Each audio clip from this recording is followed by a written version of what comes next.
Bonjour à tous, bonjour à toutes et bienvenue dans ce nouvel épisode du podcast Bébé et Confidence.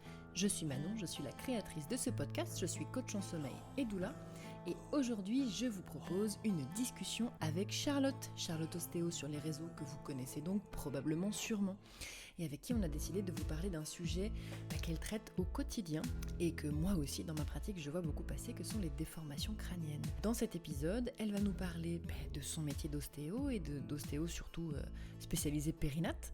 Elle va nous parler de prévention et de ce qu'on peut concrètement en tant que parent mettre en place quand il y a ce genre de problématique à corriger. Encore une fois, je remercie Charlotte d'être venue à mon micro et sans plus tarder, place à l'épisode. Et salut Charlotte. Salut Manon. Je suis trop contente de te recevoir dans mon podcast aujourd'hui. Tu es donc Charlotte Ostéo sur les réseaux. Est-ce que tu veux bien, s'il te plaît, te présenter pour les personnes qui ne te connaîtraient pas encore ? Bien sûr. Déjà, merci pour l'invitation. C'est trop chouette. Tout le plaisir est pour moi. Moi, je suis donc Charlotte. Je suis ostéopathe depuis 2011. J'ai un parcours un peu atypique. J'ai un double cursus dans 2 écoles différentes. Mais ça, c'est ce qui correspond tout à fait à ma personnalité, on va dire. J'aime pas quand c'est trop, comme tout le monde. On aime bien. Donc voilà, je suis installée maintenant depuis 2012 parce que à la suite de mes études, je suis partie 1 an voyager avec une amie. Et donc voilà, je suis installée dans un cabinet à Noisy-le-Grand et j'ai axé ma spécialité sur la pédiatrie. Donc je pense que c'est une des raisons pour lesquelles je suis là aujourd'hui. Absolument. Pourquoi cette spécialisation ? Eh bien, écoute, dans un premier temps, c'était, pour être honnête, je me voyais mal, vu mon gabarit, traiter des gros rugbyman. On vous embrasse, les rugbyman, c'est rien contre Ouais. vous. Mais je voulais aussi protéger mon propre dos et mon propre corps. Ouais. Donc, non, voilà, blague mise à part, j'aime beaucoup tout ce qui est le monde de la pédiatrie. Je trouve que c'est rempli de douceur et aussi de défis. L'enfant est sans filtre, ce que je trouve assez magique. Et donc, on sait tout à fait quand on est au bon endroit ou qu'on est complètement à côté de la plaque. Donc, voilà, c'est une des raisons pour lesquelles je suis partie sur l'axe de la pédiatrie. Et de là, j'ai commencé à me former, à faire du post-grad en ostéo exclusivement. Donc, j'ai vraiment fait des formations sur les plagiocéphalies, sur les reflux, tout ce qu'on peut mettre en place en ostéopathie pour aider les bébés. Et suite à la naissance de mes enfants, là par contre j'ai un peu plus axé mes formations sur la parentalité, donc sur les accompagnements, sur l'allaitement, le massage bébé, le yoga bébé, le sommeil, voilà, l'alimentation, etc. pour pouvoir apporter des conseils aux parents et référer en cas de besoin parce que voilà, je suis une première intention mais pas une spécialiste. Ok, ouais, c'est trop intéressant. C'est ce qu'on disait hier en off pour préparer l'entretien d'aujourd'hui. C'est que quand on accompagne la parentalité, quelle que soit la spécialité de base, on se rend très vite compte que c'est quand même... on a besoin d'être pluridisciplinaire, on a besoin de pouvoir à minima comprendre d'autres problématiques que notre spécialité pour pouvoir orienter et référer les parents quand c'est nécessaire ou au moins donner des petites pistes, le temps d'aller voir un autre ou une autre spécialiste juste pour apaiser un peu la situation. Donc oui, c'est hyper important. Avant de rentrer dans le thème du jour, parce qu'on a une thématique Oui. dont nous allons taire l'intitulé pour des raisons évidentes de storytelling, est-ce que tu peux nous dire si l'ostéopathie, ça a toujours été ton projet, si c'est venu plus tard, comment est-ce que la vocation te vient ? Ah, belle histoire. Alors pas du tout, ce n'était pas une vocation. Au début, je voulais travailler dans le droit international. Genre rien à voir. Il y a peut-être des rugbyman, là pour le coup, tu aurais pu t'en occuper. Là, j'aurais pu vraiment servir tout le monde. Et en fait, enfin, à force de recherche, je m'étais dit que j'avais envie aussi de travailler dans l'humain, dans l'accompagnement. Je suis pas quelqu'un qui peut rester derrière un bureau. J'ai besoin que ça bouge. J'ai besoin que ça soit tous les jours différent. J'ai besoin de parler, voilà, de rencontres. J'ai vraiment besoin d'être nourrie au quotidien avec les gens, avec les autres, etc. Et après, j'ai commencé à réfléchir à être kiné. En Mhm. France, le cursus kiné est quand même pas évident, surtout quand on vient d'un bac économique. Donc moi, j'étais vraiment bac éco option langue, hein, le truc qui a vraiment rien à voir avec les sciences.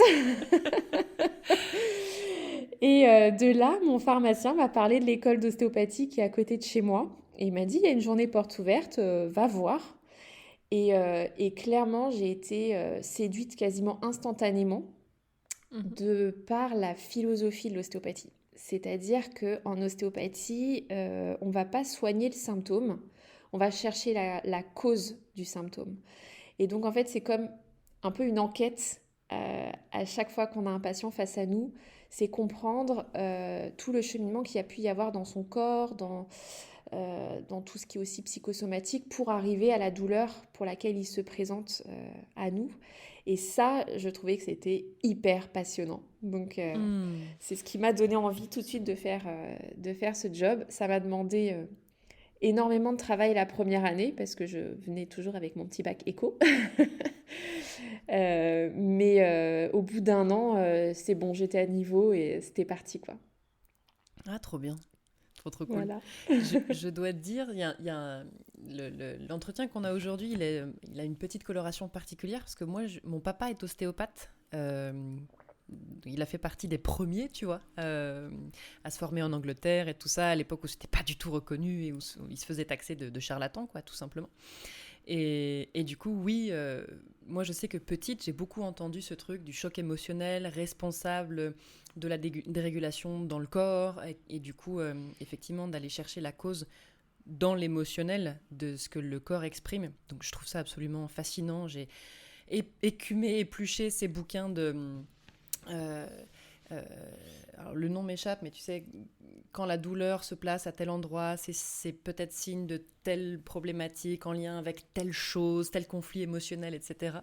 Donc ouais, je trouve ça assez fascinant. Est-ce que c'est aussi cette philosophie-là que tu mets en place dans ta pratique, ou est-ce que, j'imagine, les choses ont quand même beaucoup évolué entre la formation de mon père, qui donc a presque 70 ans, et la tienne?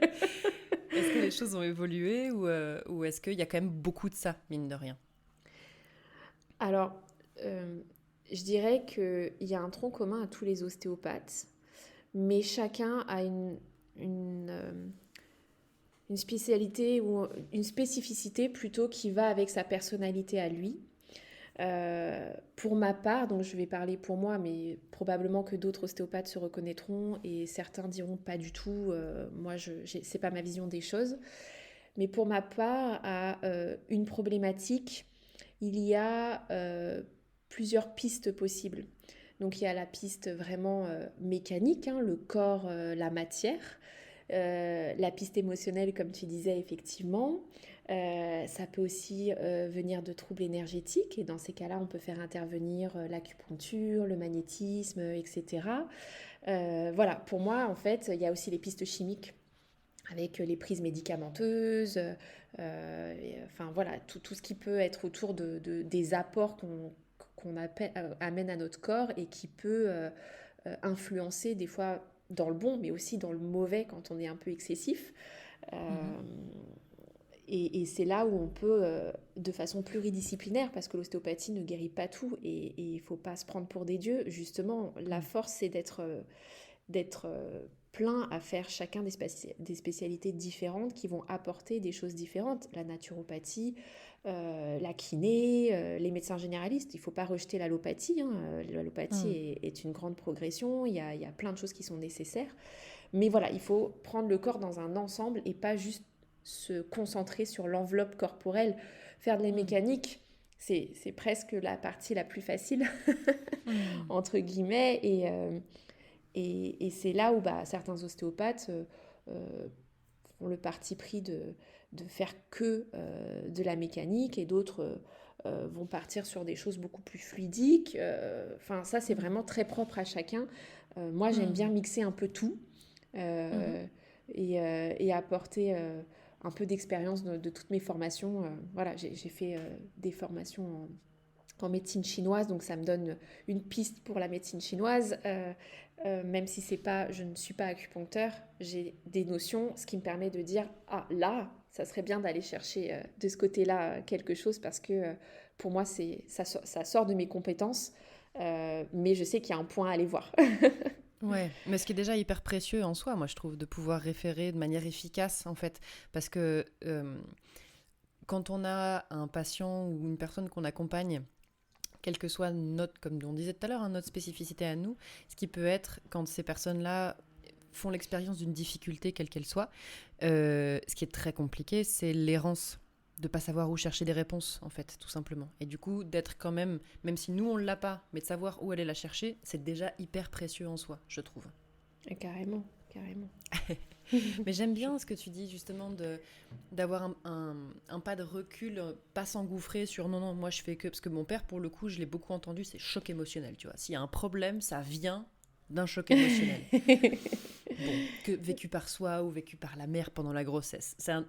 Bon, ça pose tout un tas de problèmes en plus de... Bon, moi, féminisme, ça me va pas, tu vois, mais bon, soit, on peut être pas d'accord. Mais j'aime bien cette posture, tu vois, de faire un pas un peu en arrière et de reconnecter un peu avec l'intuition de, ok, pour telle situation, au cas par cas, cette approche-là va mieux fonctionner, cette approche-là va mieux fonctionner. Ça me paraît plus inclusif, en fait, en fonction des personnes qui viennent te voir. Donc c'est hyper chouette. Et du coup, est-ce que tu veux bien, s'il te plaît, enfin, après cette longue introduction, longue mais néanmoins passionnante, nous annoncer le thème du jour, s'il te plaît? Eh ben, je serais ravie de pouvoir parler des déformations crâniennes aujourd'hui.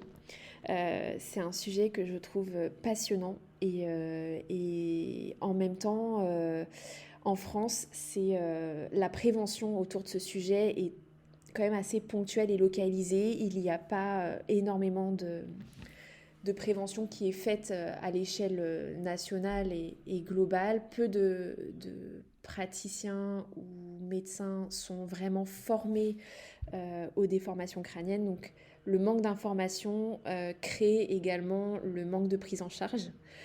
Donc aujourd'hui, je serais vraiment ravie de pouvoir parler un petit peu de ce sujet qui me passionne et pour lequel je suis formée depuis des années. Et ma formation continue au jour le jour dans mes expériences au cabinet. Mais voilà, aujourd'hui, j'ai envie d'échanger avec vous autour des déformations crâniennes qu'on rencontre. Et oui, et que pour le coup, même moi, dans ma pratique, on rencontre beaucoup de bébés avec ces problématiques-là. Donc, est-ce que tu peux nous donner une idée, un panorama? Parce que moi, je ne le savais pas, mais manifestement, il y a plusieurs déformations crâniennes, pas juste la plagiocéphalie qui est peut-être la plus connue. Donc, est-ce que tu veux bien nous présenter ça un petit peu? Bien sûr. Déjà, pour revenir juste autour de la prévention, je voulais dire, il existe en France une fiche autour des préventions des têtes plates qui a été sortie par la Haute Autorité de Santé et qui date de 2020, mais globalement, c'est tout ce qu'il y a. Mhm. Et donc, pour préciser donc, sur les différentes têtes plates qui existent, on a 3 grands types de têtes plates qui existent. Il va y avoir les plagiocéphalies, hein, ce qu'on entend le plus souvent, qui est la déformation unilatérale, donc uniquement d'un côté de la tête. Il y a différents degrés de plagiocéphalie. On va dire que selon les mesures qui peuvent être prises en compte, il y a plusieurs échelles de mesures, mais globalement, on prend en compte les diagonales droite et gauche du crâne et on fait la différence entre ces deux diagonales. Ça se calcule en Ok. millimètres et en dessous de 3-4 millimètres de différence, on considère que le crâne est normal. Au-delà, il y a différentes échelles sur les plagiocéphalies qui sont légères, modérées à sévères. Les plagiocéphalies sévères, c'est au-delà de 10-12 millimètres de différence, Mhm. donc c'est quand même énorme. Et là, on peut avoir des déformations au niveau de la boîte crânienne qui va jusqu'à une proéminence frontale opposée au méplat, l'œil, l'orbite qui ressort, la mâchoire aussi qui est asymétrique, etc. Donc là, c'est quand même très gênant. Mhm. Euh, et quand on dit que ça va disparaître tout seul, désolée si j'en choque certains, hein, mais c'est archi faux, quoi. Ça ne Mhm. disparaît pas tout seul. Faut se sortir cette croyance de la tête. Ça ne s'arrange pas seul. Il y a besoin d'une prise en Mhm. charge pluridisciplinaire. Ok. Euh, une deuxième déformation crânienne qui est quand même très souvent retrouvée, c'est la brachycéphalie. Et donc là, la brachycéphalie, c'est plutôt un aplatissement bilatéral, donc c'est vraiment des deux côtés, hein, à l'arrière de la tête. Et la prise de mesure de la brachycéphalie, elle est différente. On parle d'indice crânien à ce stade, et c'est en pourcentage que ça se calcule. On dit grosso modo qu'entre, on va dire, 75 et 85%, on est sur une tête normale. Au-delà de 85%, on parle de brachycéphalie. Et en dessous de 75%, on va parler de la dernière déformation crânienne la plus courante, qui est la dolichocéphalie, où là, le crâne, il est très fin et très allongé. C'est vraiment des crânes qui sont étroits, avec une proéminence au niveau frontal et occipital. Je dirais Mhm. que c'est celle que je vois quand même le moins en cabinet. Les deux premières, la plagiocéphalie et la brachycéphalie, sont les plus courantes. Mais ça fait partie de la troisième sur les marches du podium. Ok. Et bravo à elle. Elle est là Ok. quand même. Et qu'est-ce qui cause du coup la déformation du crâne, justement? Alors les causes, elles sont multiples. Il faut savoir que c'est toujours lié à un manque de mobilité crânienne et D'accord. qui va du coup être lié à un manque de mobilité spontanée du bébé. C'est-à-dire que le bébé ne fait jamais semblant. D'accord. Quand il ne tourne pas la tête à droite ou à gauche, c'est qu'il ne peut pas tourner la tête. Il ne fait pas semblant de rester la tête bloquée d'un côté. Et donc parmi les causes les plus fréquentes, ça va être le torticolis. Ouais. Torticolis congénital qui peut être musculaire ou postural. Ça peut être un torticolis dès la naissance, comme un torticolis acquis quelques semaines plus tard. Ça peut être lié aux conditions de vie intra-utérine. Un bébé Mhm. qui a peu de mobilité dans le ventre de sa maman, qui est vraiment peut-être un gros bébé qui a peu de place, ou etc., bah, forcément ça peut créer des appuis à certains endroits du crâne et donc être un facteur déclenchant de déformation crânienne. Ça peut être lié aussi aux conditions de l'accouchement. Si l'accouchement est très long, s'il y a utilisation d'instruments, ventouses, forceps, cuillères, etc. Si les accouchements aussi par césarienne, on a l'impression que les bébés sont exempts de contraintes parce qu'ils ne sont pas passés dans le bassin, mais d'autres contraintes viennent se mettre en place. La façon dont ils sont sortis, on ne le sait pas, vu qu'il y a souvent le, le brise-vue hein, qui est devant Mm. le regard de la maman. Donc voilà, on n'a pas toutes les conditions par lesquelles sont sortis l'enfant du ventre de sa maman. Donc voilà, toutes les conditions autour de l'accouchement peuvent être des facteurs favorisants d'aplatissement crânien. Le syndrome postural. Alors le syndrome postural, on en voit beaucoup. Souvent ça nous échappe, mais c'est ces bébés qu'on voit un peu en virgule, en banane, qui se Ah ouais. Mhm. positionnent voilà, d'une Mhm. certaine façon. Ça montre quand même qu'il y a un manque de mobilité quelque part dans le corps qui oblige l'enfant à se mettre dans cette position-là. Et donc ça limite la mobilité crânienne, des rotations cervicales, etc. Donc ça, c'est aussi une piste qui est très intéressante à explorer. D'ailleurs, c'est souvent assez inquiétant comme nom pour les parents, le syndrome postural, mais en réalité, si c'est pris à temps, c'est rien du tout, ça n'a aucun impact sur la posture du bébé. Il faut juste, Mm. en fait, le travailler dès la naissance. Moi, je conseille souvent aux Mm. mamans que je vois durant la grossesse de venir faire une séance après l'accouchement pour retirer toutes les tensions qui peuvent être liées soit à la vie intra-utérine, soit à l'accouchement. Il y a toujours quelque chose à travailler. Ça reste une épreuve pour la maman, mais aussi pour le bébé, l'accouchement. Mm, bien sûr. Et alors, je veux aussi sortir des esprits le fait de dormir sur le dos. Alors, oui, forcément, s'il y a un manque de mobilité au niveau de la base du crâne et des cervicales, le fait d'être à plat dos plusieurs heures par jour, bah, ça vient impacter la tête. Je ne peux pas dire le contraire. En revanche, c'est parce qu'il y a un manque de mobilité que ça a un impact. Je ne remettrai jamais en question le fait de dormir sur le dos. Ça a quand même diminué énormément les morts subites du nourrisson. Certaines études parlent de 60%. Alors, je ne suis pas calée sur le sujet, mais voilà, ça, je pense que c'est quelque chose qu'on ne peut pas remettre en question. Et dans le cas de déformations crâniennes sévères, il existe des solutions qui sont quand même plus radicales. On l'évoquera peut-être tout à l'heure, mais notamment les ports de casque. Je conseille d'autres choses aux parents avant de parler de changer de position de sommeil. Ok, d'accord. Voilà, je pense que ça, c'est aussi quelque chose qu'il faut dire parce que c'est vrai que dans mes conseils en suivi de déformation crânienne, je leur dis il faut que l'enfant soit le moins possible sur un plan dur, mais la sécurité avant tout quand même. Bah oui, bien sûr. Bien sûr. Ok, d'accord. Et du coup, quand est-ce que toi, tu peux intervenir je précise un petit peu ma question, c'est-à-dire quand, à quel moment est-ce qu'on peut faire de la prévention? Est-ce que c'est que du traitement? Est-ce qu'il y a un âge plus ou moins facile, avec une perméabilité plus ou moins importante pour intervenir? Ou ça peut se prendre en charge un peu n'importe quand? Alors, moi, je préfère faire de la prévention. Mhm. C'est, je trouve, le plus efficace. Il faut savoir que dans les 6 premiers mois de bébé, le crâne a une croissance énorme et le cerveau avec. Donc, s'il y a un manque de mobilité ou un blocage quelque part, ça se manifeste d'autant plus vite que le crâne grandit à ce stade-là.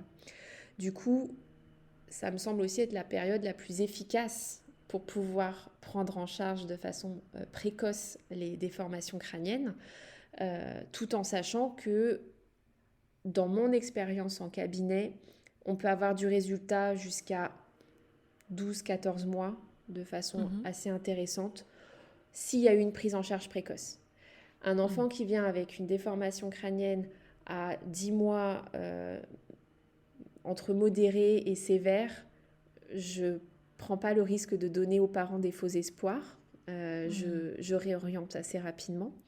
Mais sur des enfants que je peux voir à 3 mois et qui ont une déformation crânienne, oui, là, on peut commencer déjà à travailler en ostéopathie, en kiné. C'est vraiment super intéressant de coupler ces deux professions. Et s'il y a des conséquences, parce qu'il y a des conséquences aux déformations crâniennes, on peut faire intervenir aussi, par exemple, les psychomotriciens, pardon, Mhm. euh, pour, euh, pour pouvoir avoir une prise en charge la plus globale possible et la plus efficace. Bien Donc le sûr. plus tôt, c'est le mieux. Ok. Euh, S'il y a des déformations crâniennes dès la naissance, ce qui peut arriver, j'en ai vu peut-être 2 depuis le début de ma carrière, Ok. qui sont liées à des positions intra-utérines ou des accouchements vraiment très compliqués. Dans ces cas-là, on débute tout de suite, hein. Mais en Mhm. général, les parents viennent plutôt vers 2-3 mois. Ok, d'accord, je comprends. Et tu parlais justement des conséquences des déformations crâniennes. Est-ce que tu peux nous en parler un petit peu plus, s'il te plaît? Alors oui, donc il y a beaucoup d'études qui sont en œuvre actuellement, mais pas totalement, je dirais, terminées non plus, qui lancent des pistes. Donc ce sont des pistes. Je ne peux pas dire qu'il y a des études scientifiques qui prouvent exactement ce qui se passe, mais par contre, il y a pas mal de chercheurs, d'orthophonistes, de médecins généralistes, pas forcément francophones, hein, c'est un peu à l'international, notamment aux États-Unis, qui euh, démontrent qu'il peut y avoir des conséquences donc, d'un point de vue postural global, hein, ça peut être facteur favorisant de scoliose par exemple, Il peut y avoir des conséquences mandicatoires, donc au niveau de la mâchoire, de la mastication. Si effectivement on a une plagiocéphalie très sévère, avec un frontal qui s'avance et une asymétrie de la mâchoire, l'occlusion n'est pas optimale. D'autres études sont un peu en cours au niveau des conséquences qu'il peut y avoir au niveau visuel ou du langage, mais sans preuve vraiment encore. Il y a les conséquences. Alors en fait, il y a aussi un truc, c'est que ce n'est pas que d'ordre esthétique. Ça, on l'entend aussi des fois. Ça va se remettre tout seul, vous inquiétez pas, ça n'est qu'esthétique. Les cheveux vont cacher quand ça va pousser. Voilà. Donc non, il faut savoir que le cerveau, quand il grandit avec la place qu'il a. Donc c'est pour ça qu'on parle de ces différentes conséquences. Et il y a des études aussi qui sont en train de chercher les conséquences neurologiques qu'il pourrait y avoir. D'accord. Donc tout ça, c'est des pistes. Mais je pense que c'est des pistes sérieuses et que c'est important justement de faire de la prévention peut-être en amont, donc chez les mamans quand on les reçoit en cabinet, à la maternité, et de ne pas se dire justement ça va passer. Et dès qu'on a un doute, et ça va être vraiment le rôle des parents, ça me semble primordial que dès qu'ils ont un doute, qu'ils aillent demander conseil. J'ai une patiente actuellement en consultation pour son bébé. Son histoire m'a marquée parce que elle a eu un doute justement et elle a été à la PMI. Et la PMI lui ont dit non mais vous inquiétez pas, ça va se remettre tout seul. Et elle en parle à un membre de sa famille qui était venu me voir pour son bébé et sa plagiocéphalie. Et elle lui dit va voir mon ostéo et demande-lui aussi ce qu'elle en pense, quoi. Là, son enfant vient avec double problématique, une brachycéphalie et une plagiocéphalie sévère. Voilà, vraiment bien marquée. Et donc là, moi, je lui explique qu'on va dans un premier temps redonner de la mobilité et essayer de faire les choses ensemble, mais que je me donnais 2 mois pour voir à quel rythme ça avançait. Et sinon, on allait passer sur éventuellement un casque où j'allais renvoyer vers quelqu'un d'autre parce qu'il a déjà 4 mois, ce bébé. Et là, la PMI se réveille il y a quelques semaines de ça en disant que c'est vraiment grave, elle l'envoie chez Necker, etc.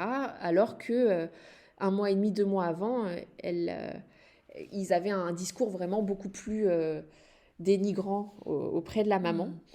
Et comme elle a dit mais moi je vais voir un ostéopathe, et là ils ont dit non mais franchement les ostéos ils savent pas de quoi ils parlent, et je sais pas s'il y a eu un revirement de situation où ils se sont dit oulala, peut-être qu'effectivement c'est un peu plus sérieux que ce que ça en a l'air. Donc je pense que si tous les professionnels de santé étaient sensibilisés à se dire là tel ou tel signe sont en train de montrer que une déformation crânienne est en train d'arriver, se développe, faisons en gros de la prévention du nécessaire, allons libérer les structures, de la kiné pour les cervicales, pour donner de la mobilité au niveau des trapèzes. En gros, on aurait beaucoup moins de têtes plates aujourd'hui. Je ne sais pas si tu as remarqué, mais on voit peu d'adultes avec la tête plate actuellement, mais les générations d'aujourd'hui arrivent à l'âge d'adolescents et d'adultes, et là on va en voir de plus en plus ceux qui n'ont pas été pris en charge. Donc pour moi c'est essentiel qu'on soit tous formés ou au moins sensibilisés aux déformations crâniennes pour pouvoir prendre en charge ces petits loulous dès le début, et qu'il n'y ait pas justement le besoin de partir après sur des casques orthopédiques. Peut-être que c'est évitable en fait. Oui, parce que j'imagine, j'en ai vu aussi, j'en ai accompagné, mais pour un bébé, ça pose tout un tas de problèmes d'inconfort qui du coup vont gêner le sommeil, et le sommeil du bébé, c'est un problème du sommeil du parent. Et on rentre dans un cercle vicieux dont on n'a pas besoin s'il est évitable, quoi. En fait, on n'a pas envie de se retrouver là-dedans avec ce sentiment de rien pouvoir faire.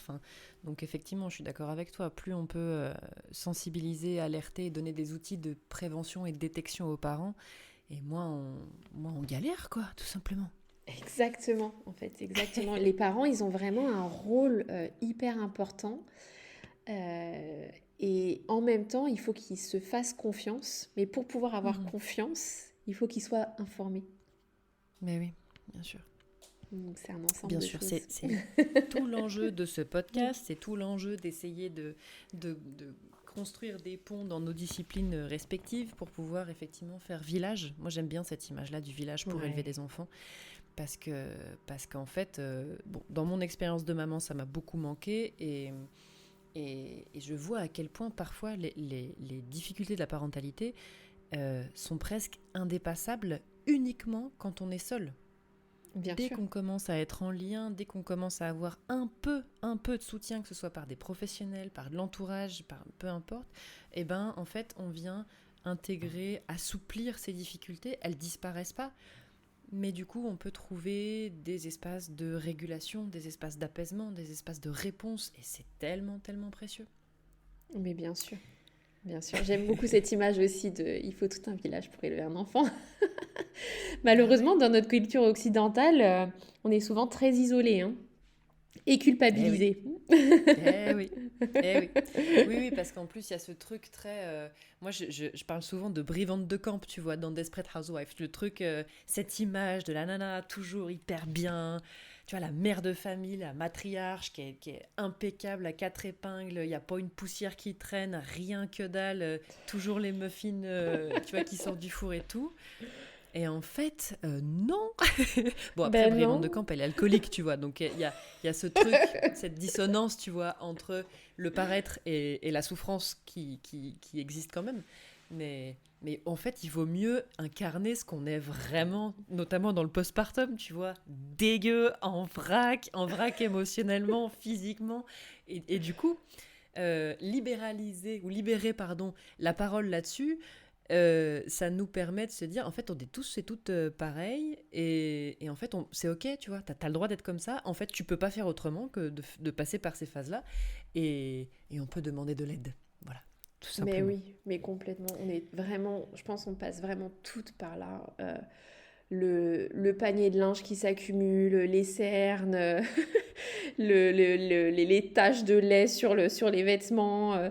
Je me souviens bien d'une fois où je suis partie au cabinet, j'avais la trace derrière l'épaule, je me suis dit, oh, je commence bien ma journée.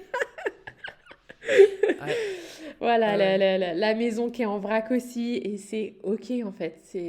Faut vraiment se le dire, c'est ok. Il y Mm. a, il y a beaucoup de pression aussi via les réseaux sociaux, hein. On voit ces mamans qui sont aussi parfaites, qui ont des intérieurs très Instagrammables. Enfin voilà, on est aussi très influencé par tout ça, hein. Oui, Bon, oui, bien sûr. c'est la réalité d'aujourd'hui. Tout à fait. En fait la non-réalité d'aujourd'hui. Ça n'est pas ça l'expérience de la parentalité. En tout cas, quand t'es pas, je sais pas, quand tu peux pas déléguer le ménage à quelqu'un, quand tu peux pas déléguer la garde des enfants à quelqu'un, ça n'est pas ça. Et arrêtons de nous foutre la pression pour ressembler à quelque chose d'impossible, en fait, tout simplement. Mm, mhm. Voilà, sur ces sages paroles, mais pas du tout en lien avec ce dont on était en train de parler, est-ce que tu... donc, déjà, est-ce que tu veux parler un peu plus concrètement? Tu parlais de redonner de la mobilité, de travailler du coup sur la mobilité des trapèzes, du coup, etc. Est-ce que tu veux nous parler un peu plus en détail de ce que tu peux faire, toi, à ton niveau, concrètement, pour les déformations crâniennes, et puis aussi ce que les parents, peut-être, peuvent faire à la maison pour ça? Oui. Euh, Déjà, il faut se dire que l'ostéopathie, par exemple, n'est pas magique. C'est pas parce Hmm. qu'on fait une séance d'ostéopathie que le lendemain, le crâne de notre enfant s'arrondit et devient un beau ballon de foot. Non, ça, c'est impossible.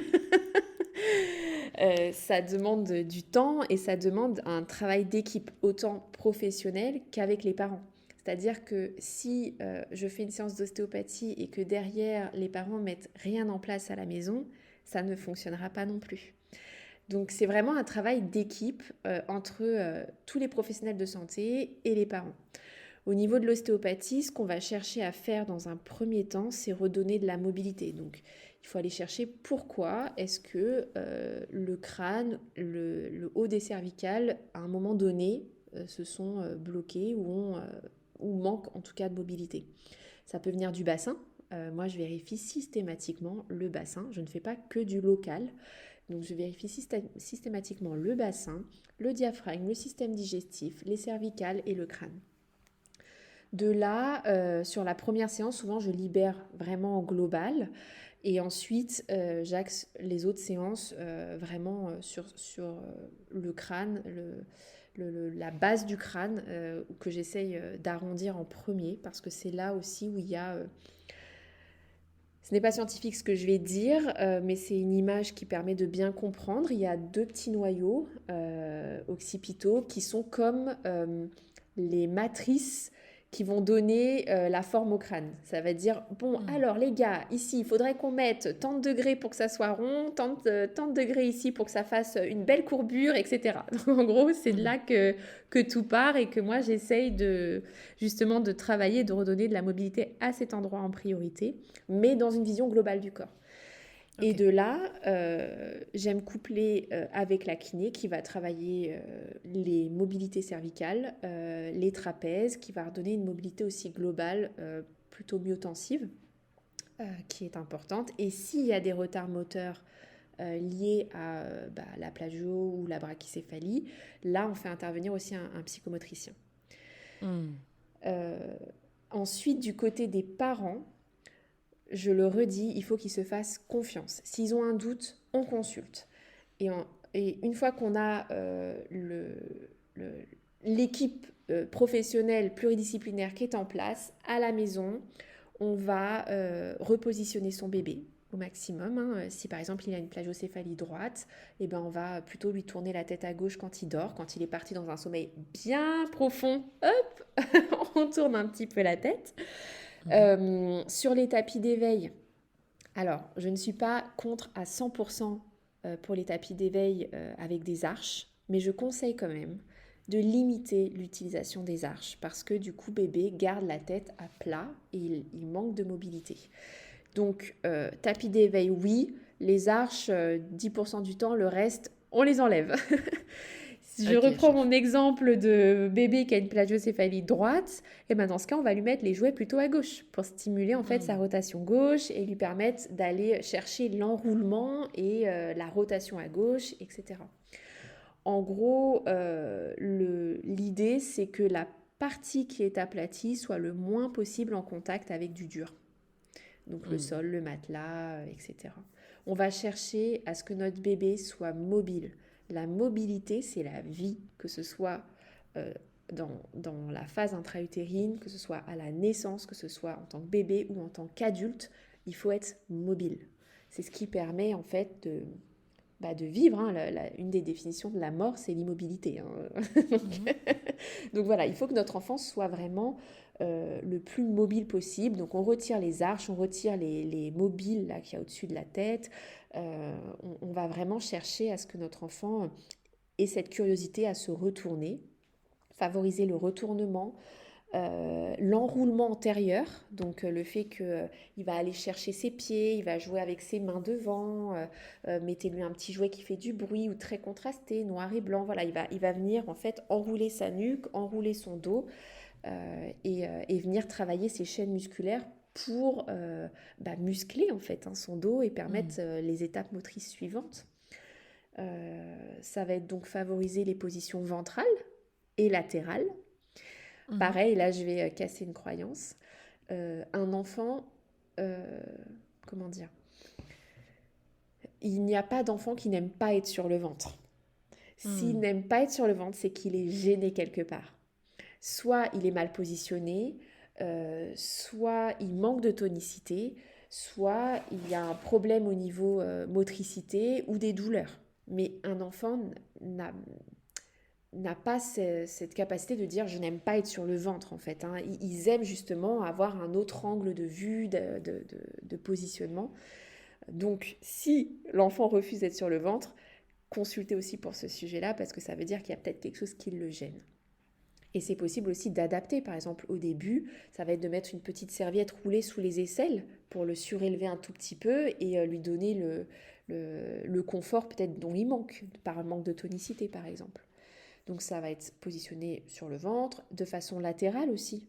mon petit bébé qui a la plagio droite, on va le mettre sur le côté gauche avec des jeux devant lui, un miroir qui va pouvoir regarder, etc. Le stimuler à rester quelques minutes comme ça pour venir le tonifier. Je pense que ça, c'est un travail, un job que les parents peuvent faire assez facilement et qui a vraiment tout son intérêt. Je, je vais pareil me faire peut-être des ennemis, mais exit le transat. Euh, Mhm. le transat et tout ce qui va être les nids, là, les gros coussins avec le creux, tout ça, ouais, ça casse la mobilité de l'enfant. Hein. Ça empêche le retournement, ça empêche de bouger. Hein. Quand on dit, les parents disent, oh oui, je le mets dans son transat, il fait des abdos. Ah non, ça n'est pas des abdos, c'est juste qu'en fait, il cherche à bouger. Mm. Donc, le transat, c'est max 1 heure par jour pour donner à manger, le temps de prendre sa douche, voilà, de façon à sécuriser son bébé. Mais on évite au maximum hein, de faire les siestes dans un transat, de le laisser des heures dedans avec un jouet dans les mains. En fait, c'est vraiment anti-mobilité pour le bébé, quoi. Mm. Donc ça, le portage, on peut faire du portage. Alors ça, le portage, c'est mon dada aussi. Ah oui, on Voilà, adore. on adore. Voilà, le portage, on adore. C'est sans modération. Ça a énormément d'avantages et je ne vais pas rentrer dans le sujet parce que sinon on va en parler pendant des heures. Mais en tout cas, Ouais. euh, d'un point de vue sommeil, on peut faire du portage sans limite dans les premiers mois de vie. Enfin voilà, ça a un effet assurant, réassurant, etc. Et puis bah, ça évite que le bébé ait la tête posée bah, 22 heures sur 24 dans les premiers mois. Exactement. Donc voilà, ça c'est pour moi les axes sur lesquels les parents peuvent vraiment agir et qui sont ultra efficaces en synergie avec le travail des ostéos, des kinés, des psychomotes, etc. Mm.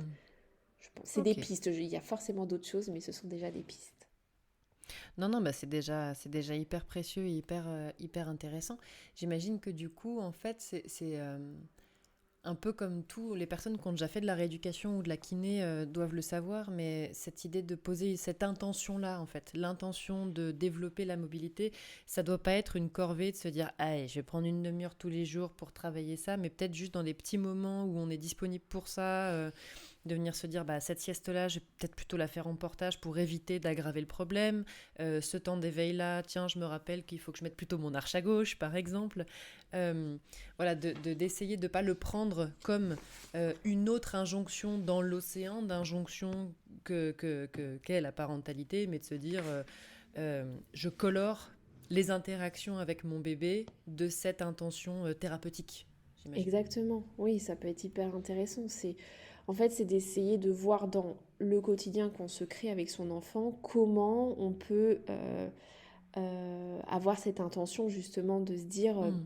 bah ça doit pas être contraignant mais par contre il faut que je mette en place certaines choses pour pouvoir optimiser ce précieux temps des premiers mois où on a le plus d'actions possibles et en même temps ne pas être dans le stress de me dire oh, non mais attends là mon bébé il a une plage à droite il est en train de tourner la tête à droite non c'est pas du tout possible il faut absolument que je mette la tête à gauche mais j'y arrive pas parce qu'il veut pas enfin non voilà c'est ça on va vraiment plutôt se dire ok bon là je vais lui faire son terrain de jeu plutôt sur la gauche et naturellement lui aussi il va avoir envie d'aller là où il y a de l'interaction de la lumière ça va être aussi Mm. par exemple d'inverser le couchage bébé va avoir envie de se tourner vers sa maman donc si il a des difficultés à se tourner vers sa maman bah, ça va faire de faire un tête-pied par exemple pour qu'il puisse se rééduquer un peu lui-même. Mm. L'autre avantage du portage, c'est que par les micro-vibrations qu'on fait en marchant ou en se bougeant, eh ben on fait des micro-mouvements au niveau des cervicales de bébé. Donc il vient travailler en fait aussi sa mobilité sans que vous fassiez rien du tout. Donc Ça, on aime bien ça. voilà, c'est ça, c'est genre facile quoi. il, faut, il faut juste se dire que quand il y a un appui prolongé, ça a forcément un impact. Mais quand on va faire des appuis modérés et qui sont pas durables dans le temps, c'est pas grave. Euh, Mhm. Si, quand même, je vais préciser quelque chose par rapport au biberon. Alors, les mamans qui Ouais. allaitent, il y a moins d'impact parce qu'on change de sein à chaque tétée, voire Mhm. au cours de la même tétée. En revanche, des bébés au biberon, au début, on va y penser à changer de bras. Et puis, au bout d'un moment, on va donner le biberon toujours du même bras parce qu'on a un bras plus fort que l'autre, on est plus à l'aise, etc. Et le biberon, au début, c'est quand même plusieurs fois par jour. Et donc, c'est un appui identique plusieurs fois par jour. Et Mhm. là, c'est vraiment bien, par contre, de se forcer à changer de Mhm. bras ou alors de peut-être donner le relais au conjoint qui a un bras de préférence différent. Mais en tout cas, Mhm. d'alterner parce que l'appui est quand même répété dans la journée. Mhm. Et on Mhm. va préférer, par exemple, une nacelle plutôt qu'un cosy. Parce que dans la nacelle, le bébé est mobile. Il peut tourner sa tête à droite, à gauche. Il n'est pas contraint avec les sangles, etc. Donc c'est quand même plus confort aussi d'un point de vue mobilité. Mhm. Bah, c'est hyper complet, je trouve, comme boîte à outils, tu vois, comme recommandation, sans que ce soit du coup ultra difficile à porter, je trouve, pour un jeune parent. Est-ce qu'il y a d'autres choses que tu as envie de rajouter sur ce sujet-là? Alors oui, pareil, je pense que je vais me faire des ennemis, mais je vais parler du coussin anti-tête plate. Ouais, vas-y, raconte. Alors ça, c'est exit. C'est comme le transat. Ok, voilà. En fait, le coussin anti-tête plate, limite favorise la tête plate. Voilà, si je Ah, dois être super. extrême. Effectivement, il y a ce petit trou au milieu de ce coussin en forme de cœur qui est tout mignon, qui va permettre de caler la tête de bébé. Mais du coup, j'emploie bien le mot caler. Et Hmm. on est en train de restreindre la mobilité de l'enfant. Euh, D'autant plus que, du coup, un enfant qui commence à être bien mobile, à qui on met un coussin tête plate, il peut tourner sa tête d'un côté et enfouir son nez dans ce fameux coussin. Il va avoir le haut des cervicales et la base du crâne qui vont être maintenus par ce fameux coussin et le reste du corps qui va chercher un peu une position comme il peut autour de ce coussin. Donc, je trouve que vraiment c'est très marketing et c'est vraiment pas utile Hmm. d'investir en tout cas dans ce type de coussin. Ça m'est arrivé en, en accord avec les pédiatres, etc., de recommander les coussins latéraux que je trouve plus Mhm. efficaces. C'est un coussin qui va caler dans le dos et au niveau du ventre Mhm. et qui va permettre en fait de libérer l'arrière du crâne pour éviter qu'il y ait un appui dessus. Mais voilà, je préfère avoir les accords et les feux verts avec de façon pluridisciplinaire parce que Hmm. c'est pas des prises de responsabilité qu'on peut prendre seul. Ou je le recommande aux parents sur les temps de sieste où le parent est à côté.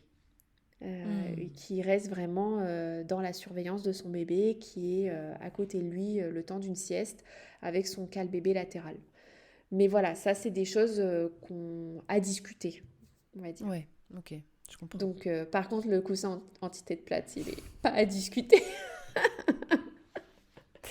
Ça, c'est J'ai t'as bien presque envie compris? de C'est dire, non. lui on le remet sur Vinted ou quoi, mais en fait ça va donner à d'autres parents ce fameux coussin. Donc non, en fait juste on le raye de sa liste de naissance. Ah, c'est ça. Donnez-le aux chiens ou Voilà. faites-en autre chose, de la déco si vous trouvez ça joli. Sinon, ouais, voilà, ça servira peut-être pour faire des poussières ou j'en sais rien. Mais effectivement, Voilà, mauvaise idée du coup. Les pros ont voilà, parlé. c'est un petit chiffon ça.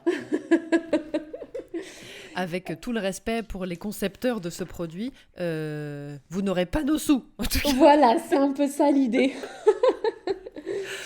Je vais Ah, ok, juste parler aussi d'un dernier truc et je pense vas-y. que ça peut être intéressant. C'est des prévalences de la tête plate. Mhm, Alors, j'aime pas mettre dans des cases, mais on observe quand même qu'il y a des prévalences chez certains bébés. mhm. Par exemple, pour les premiers enfants, les premiers d'une fratrie sont plus sujets aux têtes plates que les autres, parce que D'accord. l'utérus est plus tonique, parce que l'accouchement est un peu plus long, Parce que tout ce qui est autour de la naissance, notamment au niveau des objets de puériculture, on veut tellement bien faire qu'on se fournit du transat, du fameux coussin anti-tête plate, des arches, des mobiles, enfin voilà, on a la totale. Donc souvent le premier enfant est plus sujet aux têtes plates. Et les enfants aussi jumeaux, triplés, parce qu'ils ont moins de place dans le ventre. Donc la position intra-utérine est aussi plus propice à créer des contraintes sur le crâne et donc à l'aplatissement. Les prématurés aussi, avant 32 semaines, qui font souvent des séjours en néonat assez prolongés, qui sont sur le dos, dans la même position, ou alors qu'on des branchements qui vont leur demander une rotation de la tête, toujours du même côté, etc. Et alors, pareil, j'aime pas trop mettre des cases, mais les petits garçons sont un peu plus sujets que les filles, parce que souvent les garçons sont ont une tête plus grosse, plus lourde. Ils sont un peu plus hypotoniques, donc les retournements, etc. Alors, ce n'est pas une généralité, hein, c'est une prévalence. Mais du coup, chez les gros bébés joufflus, là, qu'on aime bien, les joues à bisous, là, Ouais. bon, eux, ils ont une prédisposition un petit peu plus importante pour les aplatissements crâniens. Voilà, donc c'est globalement sur ce sujet-là que je voulais juste faire une dernière précision.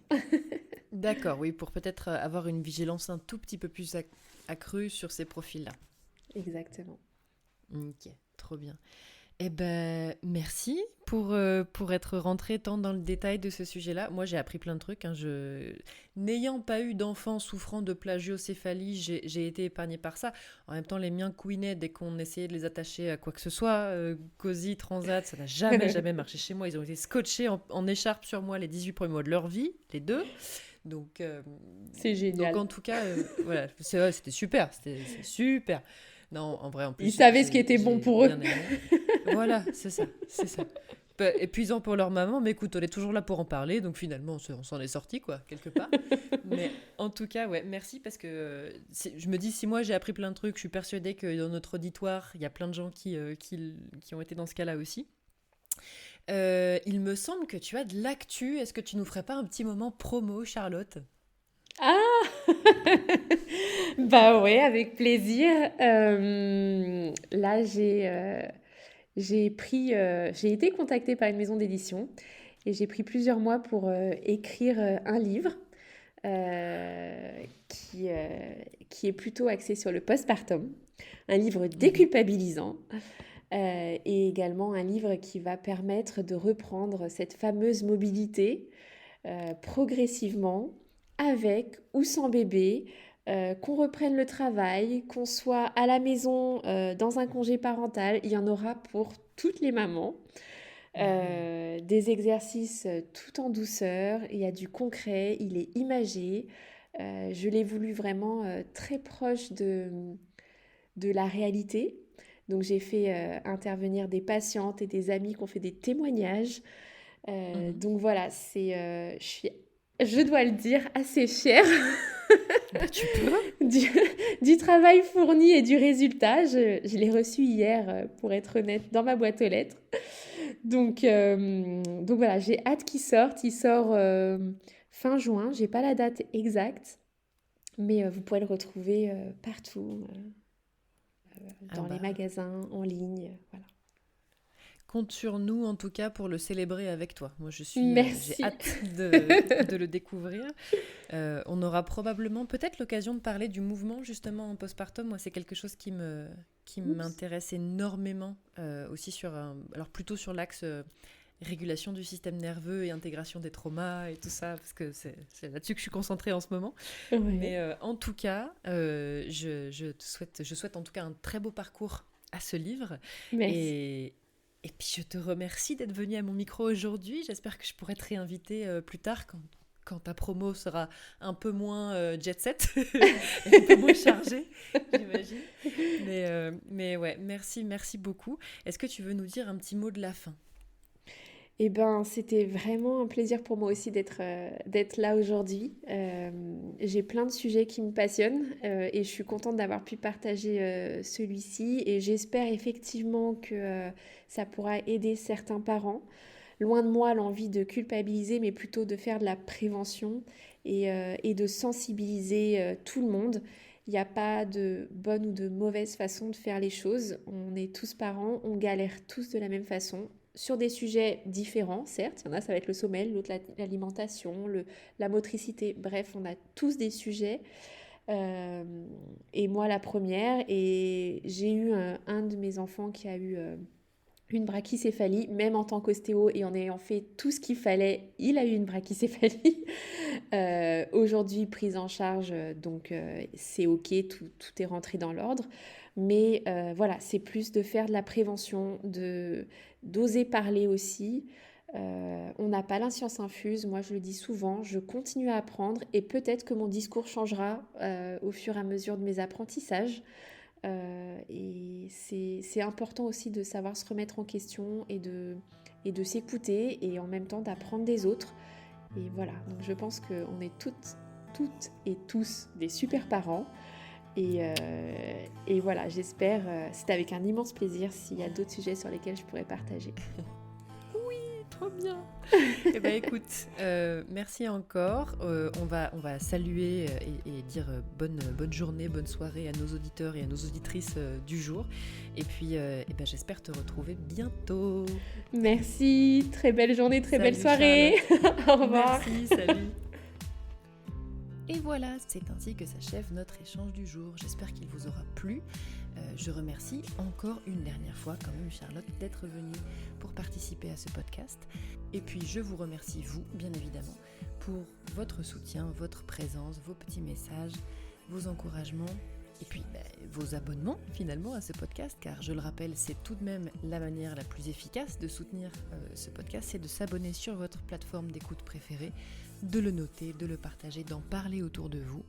En tout cas, merci beaucoup. N'hésitez pas non plus à me laisser un petit message à podcast.bebeetconfidence@gmail.com puisque c'est la manière la plus facile de demander, de participer, de réagir à un épisode, peu importe, ou de suggérer des sujets, pourquoi pas. Et puis, eh bien, il me reste à vous souhaiter une très bonne journée, une très bonne soirée et vous dire à dans 2 semaines pour le prochain épisode.